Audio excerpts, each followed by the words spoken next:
Paramendo dy masa gjigante uje që përplasen me njëra tjetrën, por kur nuk përzihen. Njëri është i ëmbël dhe freskues, tjetri i kripur dhe i hidhur.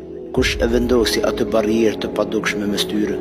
Allahu i Madhërisht thot në Kur'an, ai i bëri dy dejtë të rrjedhin pranë njëri tjetrit.